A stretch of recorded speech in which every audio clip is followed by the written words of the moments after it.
예, 오늘 첫째 날 마지막 시간입니다. 맨 마지막이죠. 7번, 동그라미 7번이죠. 6번인가요? 6번. 199쪽 맨 꼭대 6번입니다. 예. 자, 그러나 이런 생각에서 근본적으로 문제가 되는 것은 지금 우리가 과연 과거에 좋은 상태에 있었다고 생각할 만큼 우리의 기억이 실제적인가 하는 것이다. 아무리 추론하고 연역해도 아담의 낙원이 얼마나 좋은 상태였는지, 그리고 인간이 거기에 거할 때 누릴 수 있는 희락이 어떤 것인지에 대해서 기억이나 증거를 끌어내기가 어렵다. 성경의 기록에 따르면 낙원에 살았던 유일한 사람은 오로지 아담과 하와뿐이었다. 그의 후손들은 낙원이 무엇인지도 알지 못했다. 알지 못하죠, 그 사람들은. 또 그의 후손이라고 할 수 있는 지금의 우리는 결코 좋은 과거를 기억할 만한 근거가 전혀 없다. 만약에 그런 기억을 조금이라도 가진다면 그것은 사변이 될 것이다. 사변주의 철학은 인간이 좋은 과거를 이미 가지고 있다. 일단은 그 전제에서 출발한다고 볼 수 있다. 그래서 인간의 자의식의 고양에 초점을 맞지. 인간 자의식이 사변성에서는 인간은 자의식으로서 자발적으로 자연이라는 세상 의식이, 사변성에서는 인간은 자의식에서 자발적으로 자연이라는 세상의 조화를 이루며 자연은 인간과 소외된 존재가 아니다. 인간의 자의식은 존재를 스스로 세우는 조건이 되고, 나를 말하는 것은 존재를 말하는 것이 된다. 내가 스스로 나 자신과 세상을 동일시하는 것이 인간의 이데아이다. 이데아란 나 자신을 위해 나를 세우는 것을 뜻한다. 특히 헤겔 철학에서 인간 자의식이 사변성을 잘 볼 수 있다. 그는 인간 정신을 유한한 실제성에서 무한한 신의 사유회로 가까지 높였다.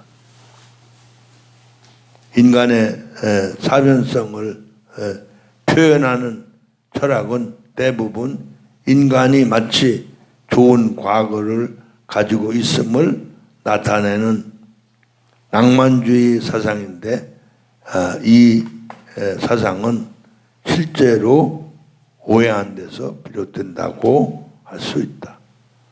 6번까지 마쳤고요. 잠깐.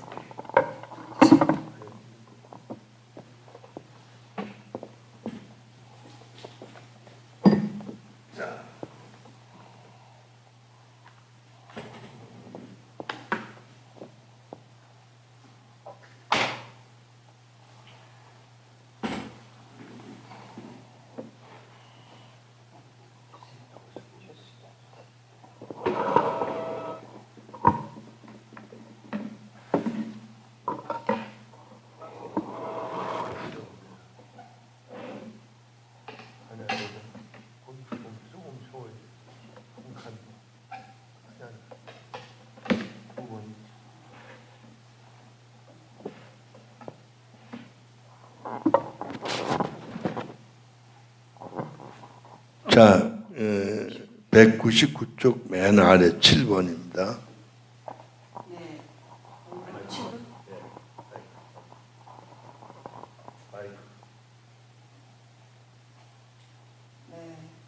사람을 인간하게 199쪽 실존과 예수 그리스도와의 관계 동그라미 7번입니다. 그래서 타락이라는 말은 자칫하면 실제하지 않는 과거를 사변적으로 꿈꾸게 하는 신학적 도구마가 될 가능성이 있다. 우리는 이 말이 가지는 의미를 보다 더 신중하게 사용하자는 의미에서 입장을 달리하여 생각할 수 있다. 자주 원 역사와 현재의 역사를 구분하게 되는데 이런 구분 때문에 플라톤의 상기설이나 밀턴의 신라곤과 같은 사변이 나올 수 있다. 여기서 우리가 하나 짚고 넘어갈 거는 인간의 영혼이 선제설이냐 창조설이냐 유전설이냐 그런 개념이 있는데 이 철학적인 사고를 보면 거의 다 영혼이 선제한 것으로 오해하고 있어요. 그런데 우리가 이제 현대 성경 전도서 11장 5절에서 보는 대로 하나님이 그 아버지의 DNA가 어머니 모태에 수태돼서 태아가 될 때 하나님이 영혼 즉 영을 지어서 집어넣으시는 거거든. 창조설이거든. 그러니까 영은 하나님과 단절된 상태. 그러니까 죄의 유전설로 아담의 죄의 유전이라는 말은 할 수 있지만 그 영혼 그 자체가 타락하기 이전에 무슨 굉장한 좋은 상태였다 그렇게 말하기는 어불성설이다.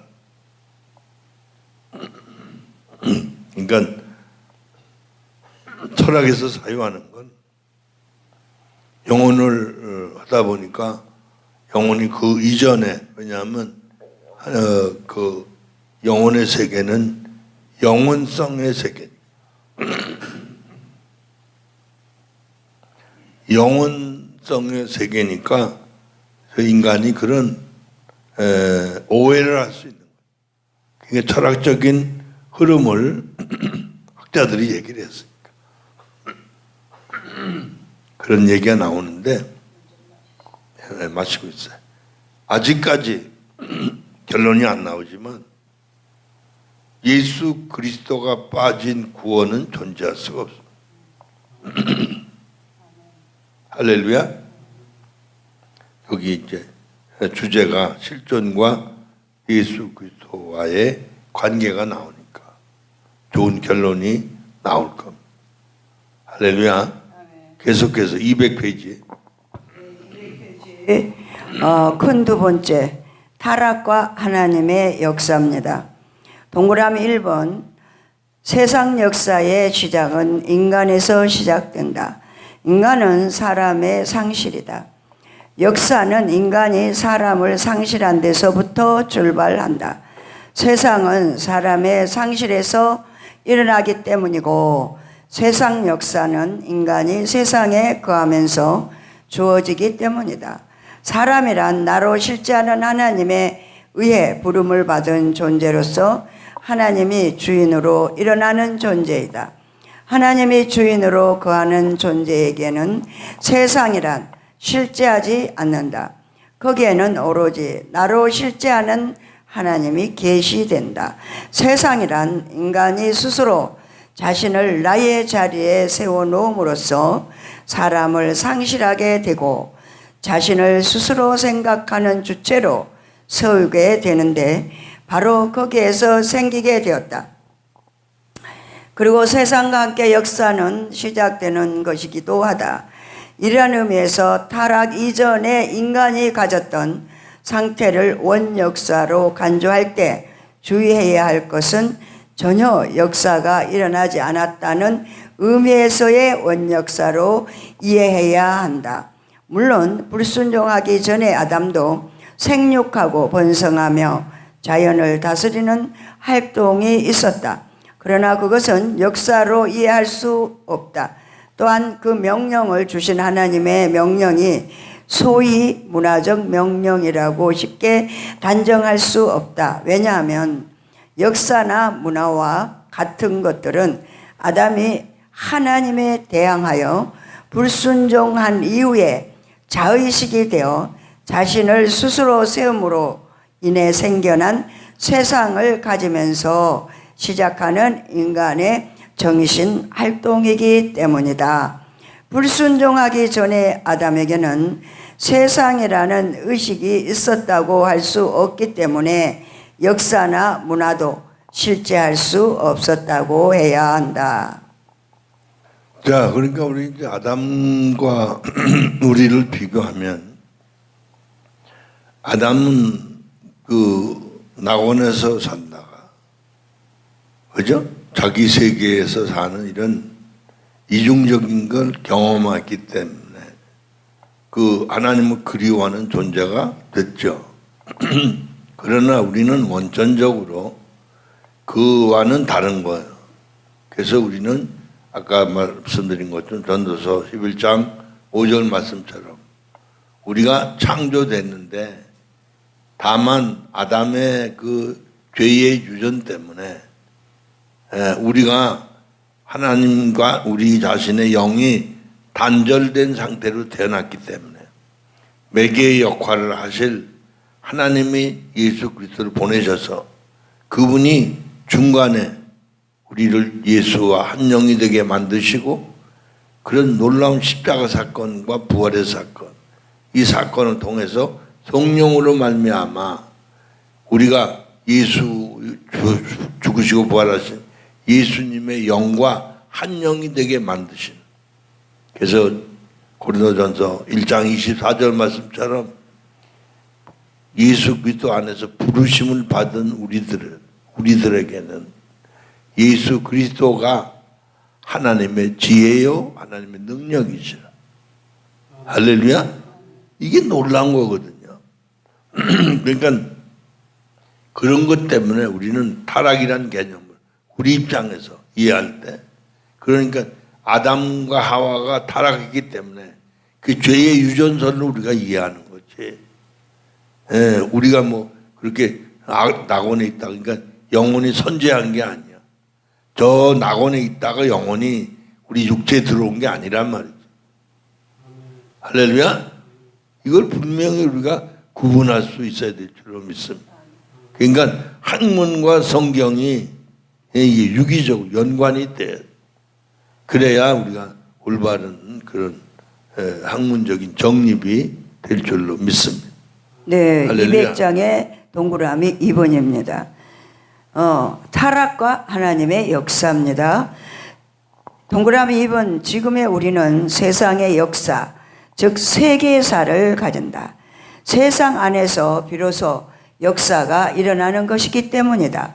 역사란 반드시 세상 안에서 일어난다. 그리고 이와 동시에 하나님의 역사도 함께 주어지는데 인간이 스스로 자신을 상대에게 세우면서 만들어지는 세상 안에서 하나님의 역사를 인간이 비로소 경험할 수 있다. 그러면 하나님의 역사란 무엇인가? 동그라미 3번. 하나님은 본질적으로 인간에게 말것임이다. 인간이 사람일 때는 그 말것임에서 자신의 실제성을 체험하게 된다. 그러나 인간이 인간이고자 할 때는 하나님을 절대자니 정신이니 초월자니 초월 원인 등과 최고 원인 등과 같은 사변적인 존재로 파악한다. 이것들은 주로 형이상학의 철학에서 표현되는 사변적인 신개념이다. 철학은 맹목상으로는 아무런 전제 없이 신을 사유하기를 원하여 신을 이런 식으로 하지만 신학은 철학과 달리 이미 분명한 결단을 함축하면서 출발한다. 그 결단은 신앙 안에서 사유되기 때문에 하나님은 신앙 없이 사유될 수 없음을 신학은 말한다. 이런 신학적인 결단 때문에 하나님은 결코 객관적인 존재로 표현될 수 없다. 이런 점에서 신앙이란 인격적인 결단이라고 하는 것이 적절하다. 네, 그러니까 하나님은 인격적이신 분이고 우리의 영이 인격을 만날 수 있는 존재이기 때문에 영과 영의 만남이 있어야 된다는 게 전제가 되는 거예요. 할렐루야. 그런데 이제 우리가 이제 알아야 될 게 뭐냐면 그 여기 말것임이라는 얘기가 나오잖아요. 그런데 이제 그 요한복음 1장 1절에 말씀이 육신 돼서 그죠? 그분이 예수님이라는 얘기가 나오잖아요. 14절에서. 그러니까 좁게 말하면 예수 그리스도가 말씀이시고 말이고 넓게 말하면 여러 가지 행동 양식들 사건들까지도 하나님은 말 것입니다. 할렐루야. 그러니까 말씀이 육신이 돼서 우리를 구원하신 놀라운 역사죠. 할렐루야. 네. 네, 동그라미 4번입니다. 인간은 상실된 하나의 혹격으로서 하나님의 혹격으로서 더 이상 자신을 부르는 하나님을 향해 인격적으로 응답하기를 원치 않는다. 하나님에게 응답하기를 거부하면서 자신을 스스로 세우려는 노력, 즉 세상을 창조하는 활동을 한다. 세상이란 하나님을 잃어버린 인간의 사변적 신이기도 하다. 그러나 인간이 사람일 때는 하나님은 더 이상 사변적 존재가 아니라 나로 실제하는 생명이 된다. 하나님을 실제하는 나로 만나는 존재는 사람뿐이다. 그는 하나님의 생명에서 자신의 삶의 의미를 부여받는다. 네, 이게 굉장한 거예요. 쉽게 말하면 이런 거거든요. 결혼한 여자는 남자가 삶의 의미야. 남자도 마찬가지. 결혼하면 결혼한 여인이 삶의 의미가 되는. 그래서 그 관계를 유지 발전하기 위해서 돈도 벌고 모든 게. 난 미국에서 우리가 기도원 갔다가 저녁에 이제 LA 시내로 들어오는데 수많은 차량들이 그 외곽으로 거기는 후레이라고 그래요. 고속도로를 후레이라고 그러는데 거기는 돈을 안 받아. 쫙 달려가는데 이렇게 보면 내가 얘기했어요. 각자 자기 집을 찾아가느라고 이렇게 수많은 사람 빠른 속도로 막 질주하는데 차가 어마어마한 거지. 도로가 꽉꽉 막힐 정도. 자, 그게 삶의 의미거든. 자기 가정을 위해서, 자녀를 위해서 무언가를 의미 있게 생각하고. 왜 소리가 이상하다. 이런 놀라운 사실을 우리가 발견할 줄은 믿습니다. 할렐루야. 네. 네. 실존과 예수 그리스도와의 관계 201페이지 동그라미 5번입니다. 인간은 인간으로서의 사람이 되기도 한다. 사람이 되지 않을 때 인간으로 존재한다. 인간은 사람이 아닌 존재를 뜻한다. 인간은 하나님을 단순히 신으로 가지지만 사람은 하나님을 나로 실제하는 인격적인 하나님으로 만나는 존재이다. 이것은 또한 하나님의 역사이기도 하다. 인간을 사람으로 만드는 것은 하나님의 인격적인 역사이다. 하나님은 인간에게 항상 인격으로 다가오시기 때문이다. 네, 우리가 이제 멘토라는 말 많이 쓰잖아요. 그러니까 그 역사적으로 말할 때 어린 그 아이가 부모가 이제 돌아가실 때 그 좋은 모습에게 그 맡기는 거죠. 이 아이를 잘 길러달라고. 그래서 그 아이가 잘 자랄 때 그 잘 자라게 도와주기도 하고 그에게 재산을 관리하다가 돌려주기도 하고 후견인으로서 모습. 그러니까 멘토를 잘 만나게 되는 것처럼 우리가 이 진리를 바르게 알아야 돼. 하나님은 우리를 주의 사람으로 세우시느라고 하시는 그 인격적인 역사, 하나님의 인격적인 역사가 우리를 사람 되게 하신다. 할렐루야. 네. 네, 동그라미 6번 202페이지입니다. 하나님의 역사는 말의 역사이다. 하나님은 인간과 같이 육을 가지시고 있지 않다. 따라서 어떤 특정의 언어나 소리로 말하지 아니한다. 하나님은 영이시다. 요한복음 4장 24절은 말에서 영이란 정확하지 않지만 보통 정신으로 이해된다. 사실 영에 해당되는 히브리어 르하와 고대 헬라어 푸누마가 라틴어로 스피리투스로 번역이 되는데 이것이 독일어로는 정신, 가이스트로 번역이 되지만 이런 번역은 이미 한계를 가진다고 한다. 그럼에도 불구하고 하나님은 정신으로 이해된다. 정신은 주체로서 나로 실제하는데 아담에게는 무엇을 창조하는 말이 된다. 말이란 음성이나 소리가 아니라 인격을 짓는 문장과 같은 것이다. 그러나 하나님이 문장을 만드는 것은 인간처럼 음성을 이용하여 소리를 실어서 언어의 형태로 역사하지 않는다. 그것은 창조적 행위를 두고 말한다. 하나님에게서는 문장이란 인간처럼 단어의 문법적인 나열을 통해 언어를 만드는 것이 아니라 자신을 계시하는 행위를 뜻한다.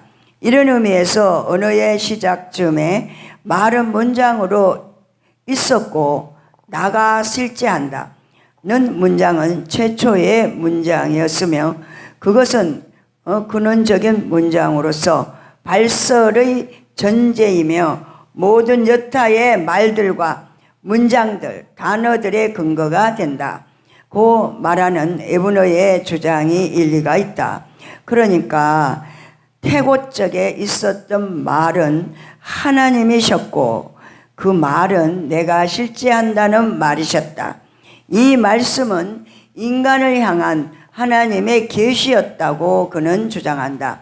하나님의 말씀은 인간에게는 오로지 인격으로 나타난다. 하나님은 말로써 인간에게 인격으로 나타내시는데 하나님에게는 말씀과 인격이 분리가 되지 않으시기 때문이다. 나로 실제하는 하나님은 말로써 인간에게는 인간의 중심인 마음을 향한 인격이 되신다. 그 인격이 구체화된 분인 바로 예수 그리스도이다.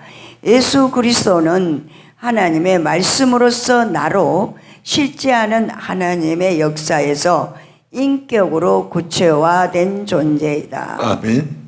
이제 핵심이 나오잖아요. 그러니까 예수님이 맞습니다 이거예요.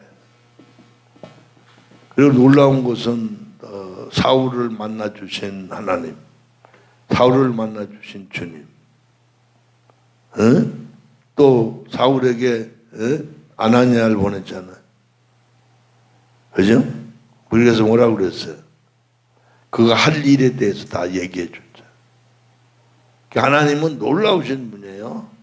자신 직접 말씀하시기도 하고 아들 되신 예수 그리스도, 말씀 되신 예수 그리스도 보내시기도 하고 하나님 직접 개인을 만나서 그를 돌이키시기도 하고 그래서 전부 직접 말씀하시던 사도들에게 말씀하신 경우가 있죠. 그리고 사도 바울이 어마어마하게 글들을 많이 썼죠. 서신을 남겼다.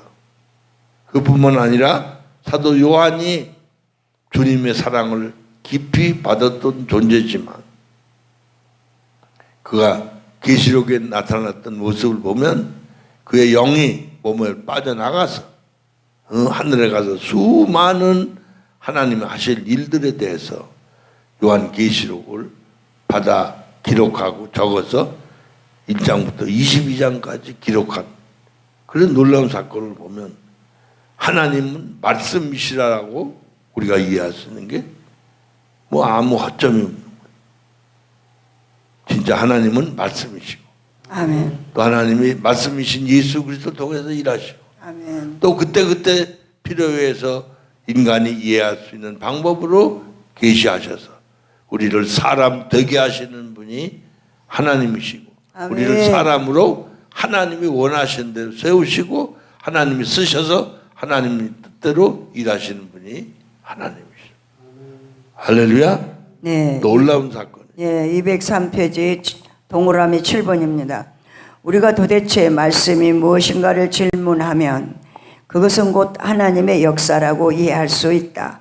성경에서 하나님을 말할 때 보통 하나님은 말씀이다는 표현이 사용되는데 그도 그럴 것이 성경에서 하나님이 스스로 인간에게 말을 거시는 분으로 인간학적으로 묘사되어 있고 후에는 많은 선지자와 종들을 통해 백성들에게 말을 거는 분으로 기록되어 있다.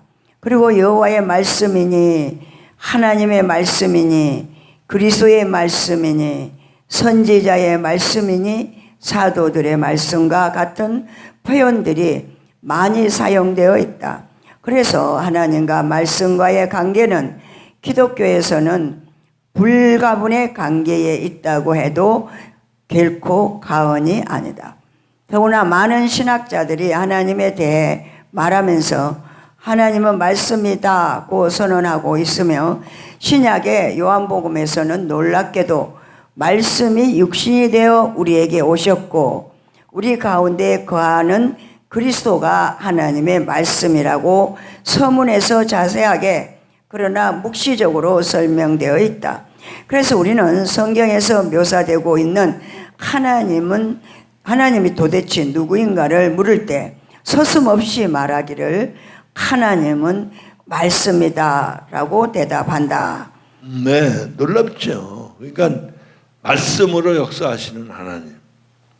또 좁게 말하면 구약에 말씀 대신 예수 그리스도가 어떻게 오실 것을 말씀하시고 그분이 오셔서 어떤 일을 하실 걸 말씀하시고 그리고 그대로 주님이 처녀에게 잉태되어 나셨을 뿐 아니라 공생애를 사시면서 그가 복음을 전하시면서 각종 환자를 고치시고 귀신을 쫓아내시고 했던 하나님의 아들 즉 하나님이심을 증거하는 역사를 많이 나타내신 걸 볼 수 있습니다. 그래서 그 구약에서 말씀하신 그 말씀 그대로 재미있는 얘기야.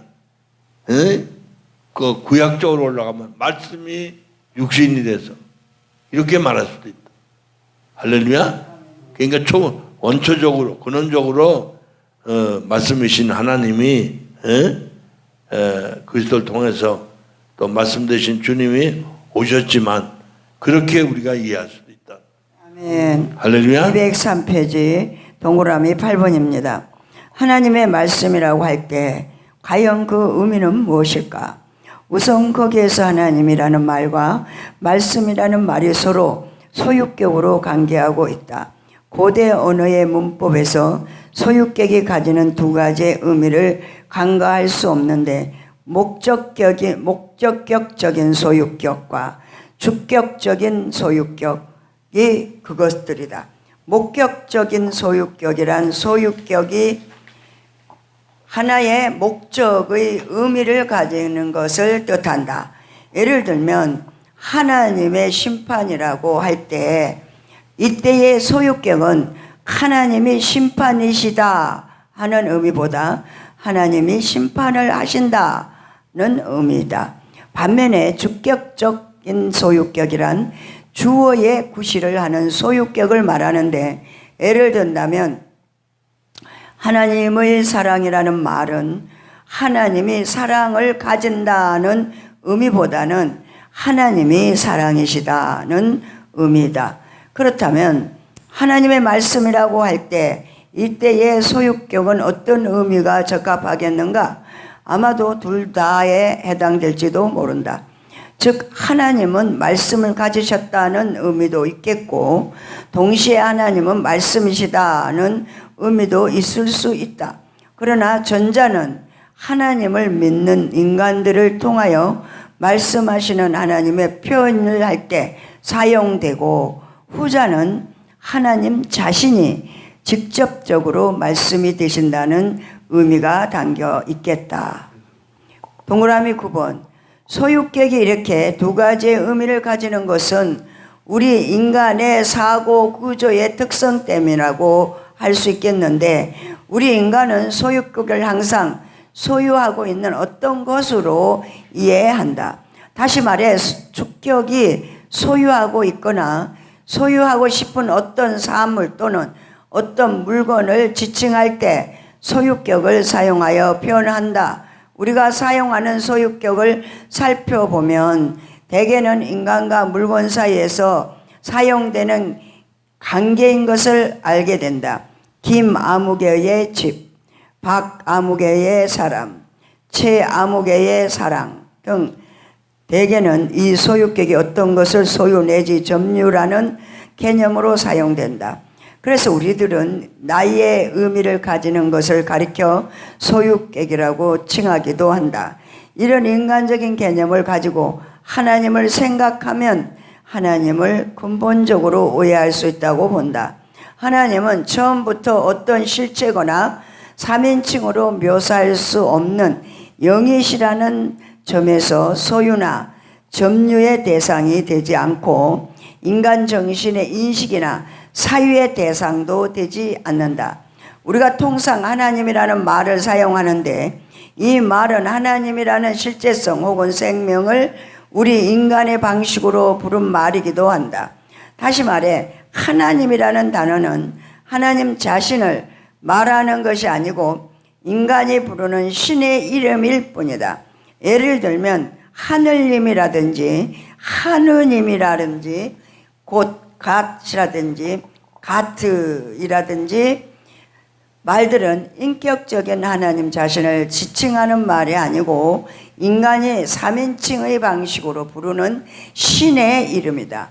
그래서 우리가 아무 생각 없이 사용하고 있는 표현인 하나님이라는 단어에는 이미 인간의 철저한 운명이 들어있다는 점을 무시해서는 안 될 것이다. 즉 인간은 신을 찾고 부르고 토설하며 애초야 하는 생명을 어차피 3인칭으로 분류하는 운명이다. 인간이 신을 찾고 부르고 자신을 말로 토설할 상대이기 때문에 하나님이라는 단어가 우리에게 주어져 있는 셈이다.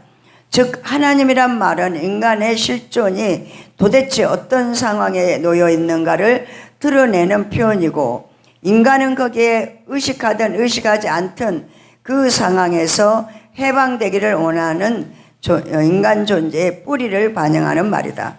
하나님이라는 말은 사실상 하나님 자신을 말하는 말이 아니고 인간의 실존, 즉 인간은 본질적으로 하나님으로 인해서만 살 수 있는 존재라는 의미를 이미 담고 있다.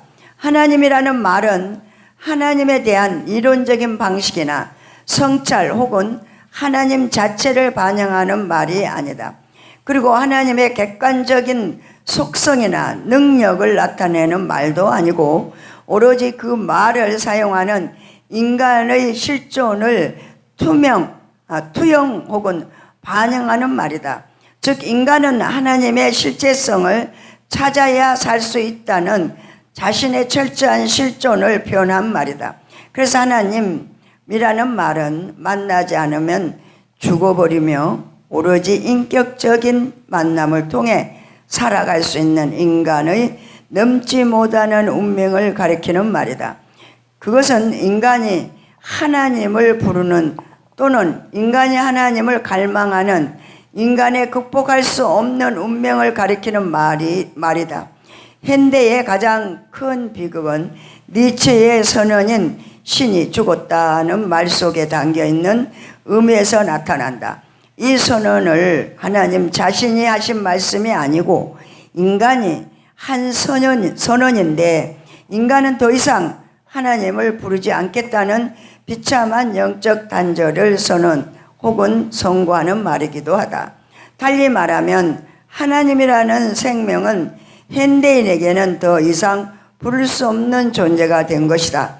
하나님이 죽었다는 표현 속에는 하나님을 구하는 인간이 사실은 죽어버렸다는 자기 선언이며 자기 선고에 불과하다. 슬프게도 하나님은 현대인에게는 부를 수 있는 존재가 아닌 점에 있다. 말하자면 신이 죽었다라는 말은 현대인의 정신적인 현주소를 반영하는 말이다.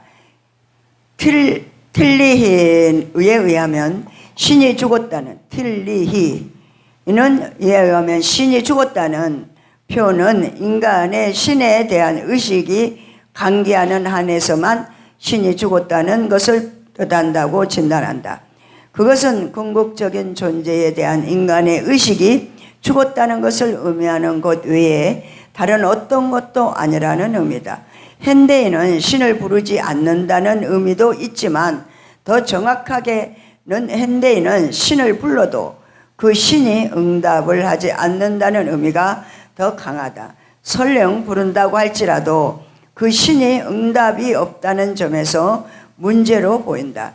하나님이란 말은 신을 찾는 인간의 실존을 표현하는 말이고, 신이 죽었다는 선언은 신의 실제성을 상실한 인간 실존의 처절하고 비참한 표현이다. 그러니까 인간은 하나님을 아무리 불러도 하나님을 만날 수가 없어요. 그러니까 뭐 우리 말에 그러죠. 불러도 대답이 없는 이름이요, 그런 거죠. 부르다가 내가 죽을 이름이요.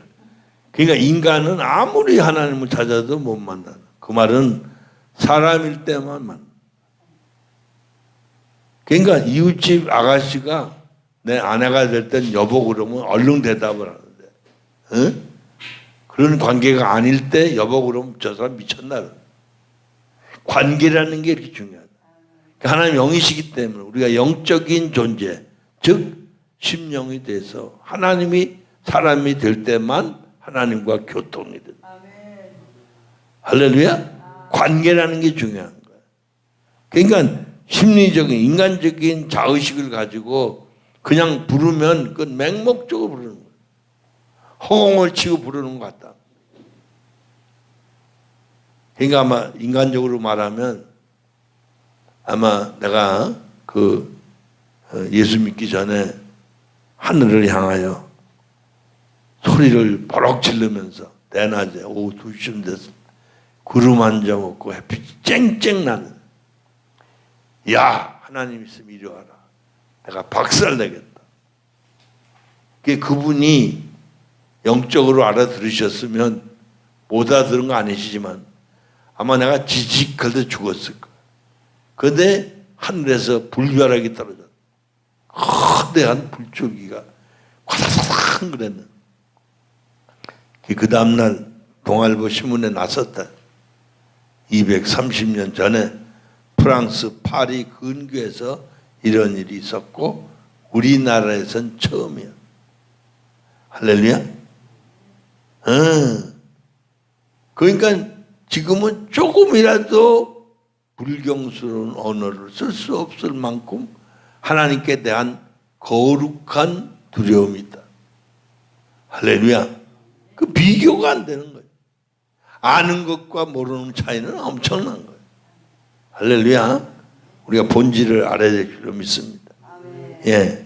206페이지에 사람의 로행간학 실존과 예수 그리스도와의 관계입니다. 동그라미 10번. 하나님이 말로 실제한다는 것은 하나님의 계시의 성격을 반영하는 말이기도 하다. 말이란 근본적으로 상대를 전제로 하기 때문이다. 하나님은 인간에게 말 거심이라는 행위로 실제하시는데 이것은 그가 인간에게 자신을 계시하시는 인격임을 뜻한다. 인간에게 말을 거시는 하나님이란 곧 계시하시는 하나님이다. 하나님이 인간에게 계시하심이란 하나님의 중심인 나를 나타내는 것을 뜻하는데 이것은 인간이 본질적으로 나를 상실했음을 의미한다. 인간이란 나를 상실한 존재이기 때문에 하나님은 자신 혹은 나를 계시하신다. 그러니까 하나님의 말씀이란 계시하는 하나님을 의미하고 계시란 나를 드러내는 신적인 행위이기 때문에 그것은 결국 인간이 본질적으로 나를 상실한 존재임을 뜻한다. 우리는 여기서 신학의 중요한 사실을 확립해야 한다. 그것은 인간이란 나를 상실한 존재임을 뜻하는 개념이라는 것이다. 하나님이 말씀이다는 것은 결국 인간은 나를 상실한 존재라는 말과 동의어이다. 그게 이런 얘기예요. 쉽게 말하면 우리가 말을 들으면 대번 알잖아요. 가령 아유 저 여자분 과부야 그러면 남편이 죽었다는 얘기. 그러니까 여기서 인간이란 말은 여기서 말하는 나를 상실했단 말이 나의 진짜 나는 하나님이고 나는 하나님의 너라는 거. 그러니까 나를 상실했단 말은 아까 얘기한 과부는 남편을 상실했다는 그런 얘기예요. 그러니까 여기서 인간은 하나님을 상실했기 때문에 하나님과 관계, 대화가 안 되는 거야. 단절돼 있다. 할렐루야? 예. 네. 206페이지 동그라미 11번입니다. 의인 의미에서 인간은 죄인이다. 죄인이란 타인에게 손실을 가하는 행위와 관련해서만 이해할 수 없다. 근원적으로는 죄란 나의 문제이기 때문이다. 죄인이라는 말은 이제 인간이라는 말로 대체되어야 할 만큼 같은 의미이다. 즉 죄인은 인간이고 인간은 곧 죄인인 셈이다. 죄인과 인간은 동의어이다. 인간은 죄인을 포함하지도 않고 죄인이라는 어느 한 요소를 가지지도 않는다. 인간은 죄인이라는 인간이다. 인간이라는 개념은 하나님과 대립되는 존재를 뜻하고 죄인이란 이런 하나님에게 대항하는 존재이기 때문에 둘 다 똑같은 말이다. 인간은 죄인이고 죄인은 인간이다. 이 표현은 원죄라는 문제로 설명될 수도 있다. 원죄가 가지는 의미를 가지고 설명할 수 있다고 독자들은 이해하시기를 바란다. 성경에서 죄를 말할 때 인간은 본래의 죄와 관련시키고 있는데 이것은 육적 존재를 가리킨다고 본다. 육이란 순수 물질적인 의미가 아니라 영과 대립되는 존재인데 인간은 육으로서 자신을 하나님 앞에 세우려는 행위를 가진다. 따라서 인간은 하나님 앞에서 육으로 죄인이고 또한 죄인으로서 인간이다. 루터는 원죄를 인격적인 죄로 간주하면서 이 죄는 모든 다른 죄와 같이 행해지는 것이 아니라 그것이 존재하고 살고 모든 죄를 행하며 또한 본질적인 죄이며 한 시간 혹은 얼마 동안 죄 짓는 것이 아니라 인격이 있는 거기에 인격이 있는 동안에 역시 그 죄도 함께 있다고 주장한다. 여기서 루터가 말한 부분에서 인격이라는 용어는 통상적으로 개인으로 이해할 수 있다. 인간이 인간으로 존재하기 때문에 루터는 개인이 범하는 행위는 죄이고 인간은 곧 죄인이라는 생각을 한 것이다. 필자가 잘못 이해하지 않았다면 루터의 이 말은 죄인이 곧 인간이라는 생각을 강하게 가지고 있다고 여겨진다. 네, 이게 이제 굉장히 중요한 얘기인데 우리가 이렇게 보면 불이 환하잖아요. 그래도 아주 얼마나 깨끗해요, 그죠? 근데 여기 진짜 빛인 태양빛이 쫙 비치면 먼지가 자욱하다. 그러니까 우리가 예수를 믿고 성령으로 거듭나고 성령 안에서 비춤을 비춰지면 과거에는 죄라고 생각하지 않던 모든 게 다 생각이 나.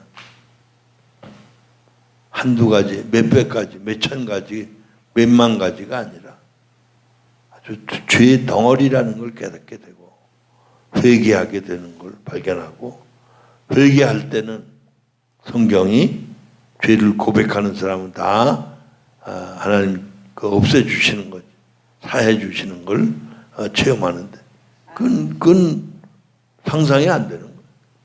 마치 우리가 자녀를 낳기 전에는 부성애가 뭔지 모성애가 뭔지 몰랐는데 자녀를 낳아서 기르면서 나도 모르게 자녀들을 사랑하게 되는 그런 말로만 듣던 부성 본능이 있고 모성 본능이 있어서 부성애로 모성애로 나타나는 걸 우리가 볼 수 있듯이, 하나님의 은혜를 받으면 하나님의 사랑을 알게 돼서 적극적으로 목숨을 다해서 충성하게 되는 줄로 믿습니다. 아멘. 네, 208페이지 사람의 로의 인간학, 실존과 예수 그리스도와의 관계, 12번 동그라미입니다. 하나님이 나를 계시하시는 것은 인간이 나를 상실했기 때문이다. 그래서 나를 발견하도록 하나님은 자신을 계시하신다. 왜냐하면 이것이 없이는 인간은 영적으로 도무지 살 수 없기 때문이다. 인간이기 때문에 혹은 죄인이기 때문에 사랑이신 하나님이 말씀하시는 것이다. 아가페가 로고스로 자신을 죄인인 인간에게 하나님이 변형시켰다고 하겠다. 여기서 죄인이란 오로지 하나님 앞에서 죄인이라는 의미이다. 사람의 모든 행위가 자기 보기에는 깨끗하여도 잠언 16장 2절의 말씀에 마음을 살피시는 하나님 앞에서 영적 죄인이다.